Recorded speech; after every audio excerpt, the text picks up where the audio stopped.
Hey there, hi, welcome to the channel. I am Garrett, and in this video, we're talking about interior design trends we thought were going to withstand the test of time, but unfortunately that just did not happen, and we are gonna get into it. Now, the first trend we have to talk about that was everywhere, literally articles were written about how amazing this was and how it was never going anywhere, is millennial pink. Millennial pink is a color, it's a light pink color that, brands or companies or whatever, literally they were like, oh, if we make anything in millennial pink, it'll sell out. And that was true, but that was just because it was a trend and everybody liked it at the time. I guess I never went for it because pink is just not what I bring into my home, but like if you like millennial pink, I guess that's great for you. Millennial pink was seen as like the color for millennials, but the reality is, it was just a trend. It was just something we liked at that time. And now millennial pink doing everything in it is a little bit, it feels childish, And we're liking something that's a little bit more mature, a little bit more masculine and moody and deep and dark tones, as opposed to these bright pastel-like colors. Now, that does not mean I don't love them, because I do. If you have millennial pink, I think it's fabulous, fantastic, amazing, wonderful, chic, and sophisticated if done the right way. So be on the lookout for mixing that with other tones of pink, with some warmer tones to bring in some vibrancy to the space. I think all of that's really wonderful. Millennial pink was huge with millennials who really like pink, I guess, but what was also massive with just about everybody is brass. And brass is one of those trends that we thought was going to be the number one thing forever, but we're looking at other hardware right now that we maybe like a little bit more than that. Now, me personally, I like brass.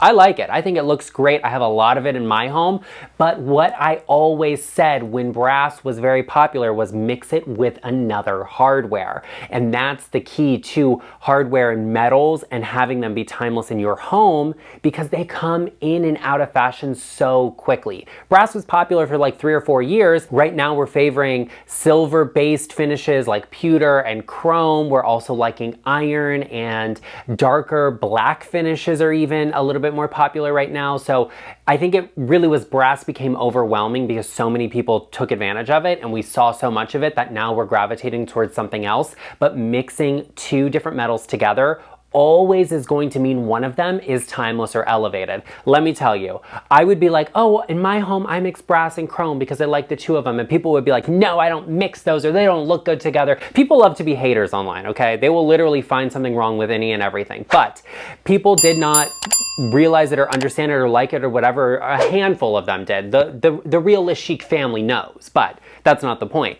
And right now, chrome is very in. So those chrome pieces I have, they look good, they're elevated, they're super popular right now, and they make the space still feel fresh and timeless, even though I also have brass, which is maybe not the number one most popular thing right now. You make it feel fresh and timeless by mixing it with something else that also has that same appeal. Definitely mix hardware, it builds character, and it's going to avoid your house being on one of these lists of things that are dated now. Is brass really dated? I don't know. I don't like unlacquered brass, you know that, because I'm not polishing it, but otherwise I think brass is great. Millennial pink, brass, things we thought were gonna be around forever, people loved and really, really jumped on. One of those things is also boho. Now, you boho girlies better not come for me, because this is the truth, it's the tea. Too much boho is too much, and it's kind of overdone. It was one of the first viral trends on social media to really take off. It was like, how to decorate boho this, how to do boho that. I like boho when it's layered, because that's what boho is really great for. It's got so many layers, you've got so much texture, and you get a lot of interesting materials and natural materials. So mixing those into other styles always makes it feel a little bit more timeless. But doing everything in boho, it can kind of just feel like it's just a bunch of stuff together, because often boho does not always have a really strong grounding element, because so much of it is light tones and actually very light furniture. So really look at how you can bring some of those into another space. Boho was great for having like really high pile shag rugs. I don't love those for my lifestyle and livability. It just wouldn't work in my home. So I always say steer clear of them. But if you have that and you like it and you're like, Garrett, it looks a little dated now, well, mix it in with some modern pieces or some contemporary pieces to really bring some character and some personality, some warmth into those designs. That can be a good way to incorporate boho. A lot of caning, wicker, rattan that you see in boho styles can actually feel very nautical or tropical and has a whimsical element to it.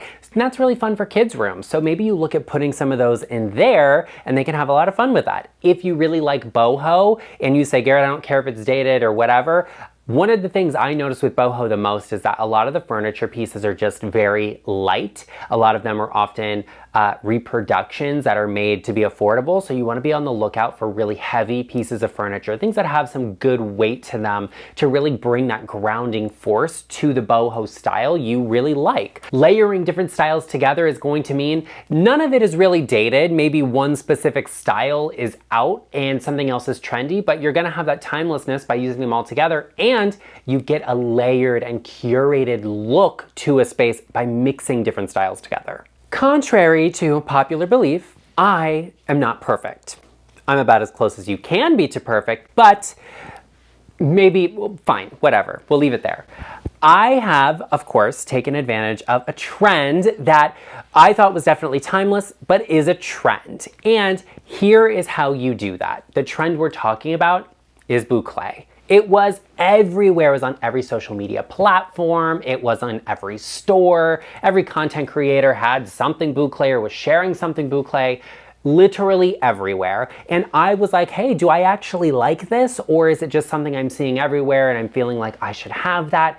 I didn't really know. So I waited out the trend for about a year before I allowed a piece of boucle to enter my home. Now, I was gifted this sofa by one of our incredible sponsors, GarrettLeChic, who I love, and I'm super grateful they gave me this sofa. But I wanted to make sure it was something I was really gonna have, because I'm not that person that is like, I'm bringing any and everything into my home just to show it to you and share it to you and then get rid of. I wanna make sure it's something timeless for me. And that's what this is. What I did with that trend was I waited a year to decide whether I really liked it or not. And then once I decided I did, I was like, okay, we can bring in a piece or two of this. When you overdo something or when it's overexposed to you is when a trend will become dated. And if you do too much of it in your home, it will feel overwhelming. So having this boucle sofa, this one-off piece, doesn't feel overwhelming. It doesn't feel dated. It still feels very timeless, very classic. And when you balance the texture of this material into a space, it feels really good. But overdoing any one thing in your home will be too much and overwhelming. And that's what happened with boucle on social media. Boucle is not for everyone. It is white, it is very textured. You actually can get boucle in other colors, but white was kind of the most popular thing, and that's what I have. This isn't durable for everyone's home though. If you are really rough on your things, or you have kids that are gonna sit on there and eat, you have dogs that are gonna be laying all over it, a white sofa is not for you. Let's be real, let's call it what it is. In my studio, this sofa works perfectly because it doesn't get that level of usage to where I worry about the quality or the longevity of it. I know it's fine here. I know I got something that's the right quality for this space. Even Albert loves it, okay? You know you got something good when Albert approves, and Albert definitely does. Is boucle the #1 biggest trend right now anymore? No. Is it something that is a little bit dated? I don't know that I would say it's dated, but I would say we saw too much of it. We were overexposed to it, so now we're on to something else. But I do think it's something great, and you can take any trend and use it in the correct amount in your space, and it will always feel timeless. Mirrored furniture was one of those trends that we thought was gonna be around forever. People spent a lot of money on this, and it is expensive, but it wasn't something that really lasted because it was like in that glam style and everybody was doing it online and everybody wanted it, so people went for the mirrored furniture. Mirrored furniture can be great if it's done right. If it's, you know, I personally like mirror with gold. I think, you know, you have the silver tone of the mirror and then a gold frame on it. But when you do mirror and silver and you have facets and this and that and all of it, it becomes overwhelming and can actually look a little bit cheap. And I think that's what people realized with the whole glam style thing. Mirrored furniture is one of those trends that a lot of people thought was going to be there forever. You had to have it. That was like the age of the influencer, and it was like, oh, they have this, everybody has to have it. If you don't have this, you don't have style. Like, it was very much that sort of thing.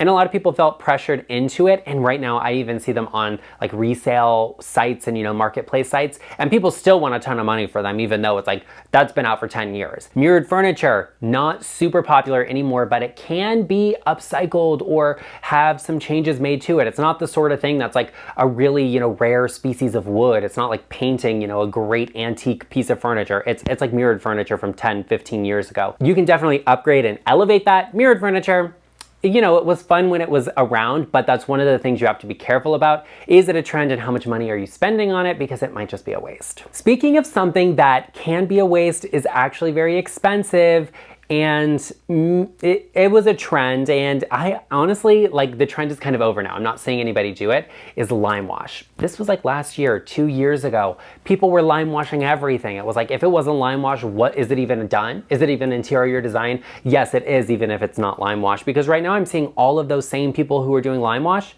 just using paint. Nothing wrong with just using paint. I said this at the time, paint is fine. And the big thing about lime wash is that, from my understanding at least, there's not going back from that. It's not like painting over it. And so a lot of people are doing faux lime wash, which is a paint technique. I actually called this out and said people were going to be doing it because of how expensive lime wash is.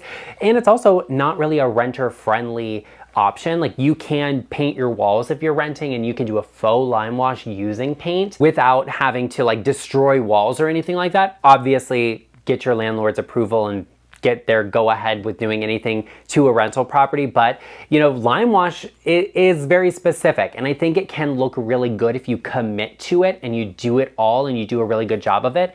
I actually know somebody, a friend of mine, who is doing a powder room in lime wash. Gorgeous. I think it's beautiful. That works beautifully. It's a small space, and you can do a big thing in a space like that. So really think about what you're going for, what you're doing, and how much you like that. And I think that's why we saw so much lime wash done in really neutral colors, because it's like, it goes with anything. Everybody can use it. You can move any and every furniture piece in and out of the space, whatever style. That's good. But if you like color, look for a faux alternative, or just paint the walls. Lime wash is great. It does look good. It's expensive, and it can actually be really difficult to go back from that. So it may not be something that's right for you and your home. Some trends are inspired by what's happening around us at the time. And there was a thing that happened, a couple of years ago, where everybody was locked inside their homes for like 2 years, and I'm not gonna say names because the algorithm doesn't like that, but you all know what I'm talking about. And that inspired the hotel bedroom. Now, I love a hotel. If it's 5 stars, you will see me there, but I don't live there. So a lot of people realize that the hotel style bedroom just didn't have any personality. It doesn't look like we live there because we don't live in hotels. They're designed to be beautiful and welcoming for everyone. And if your bedroom is beautiful and welcoming for everyone, I think that's fantastic for you, but most of us do not feel that way. We like a bedroom to feel like our bedroom, personal to us, which is why a lot of people are steering clear of this and kind of leaving it in the past. It's kind of a dated trend now because we like personality. If you have that hotel style bedroom, look to add some personality to it, some family photos, or maybe something you've collected. Paint the walls an interesting color that you really love that represents you, and just bring some of those character driven elements into the space to make it feel like it's actually your bedroom. Because a hotel bedroom is beautiful. It was a trend that a lot of people liked and had some fun with, but it is something we are leaving in the past. Now, we have talked about all sorts of trends we thought were going to be timeless, but are actually now a little bit dated. Let's talk about some overpriced trends that you should steer clear of. Be sure you check out this video right here to learn all about them, and I will see you over there.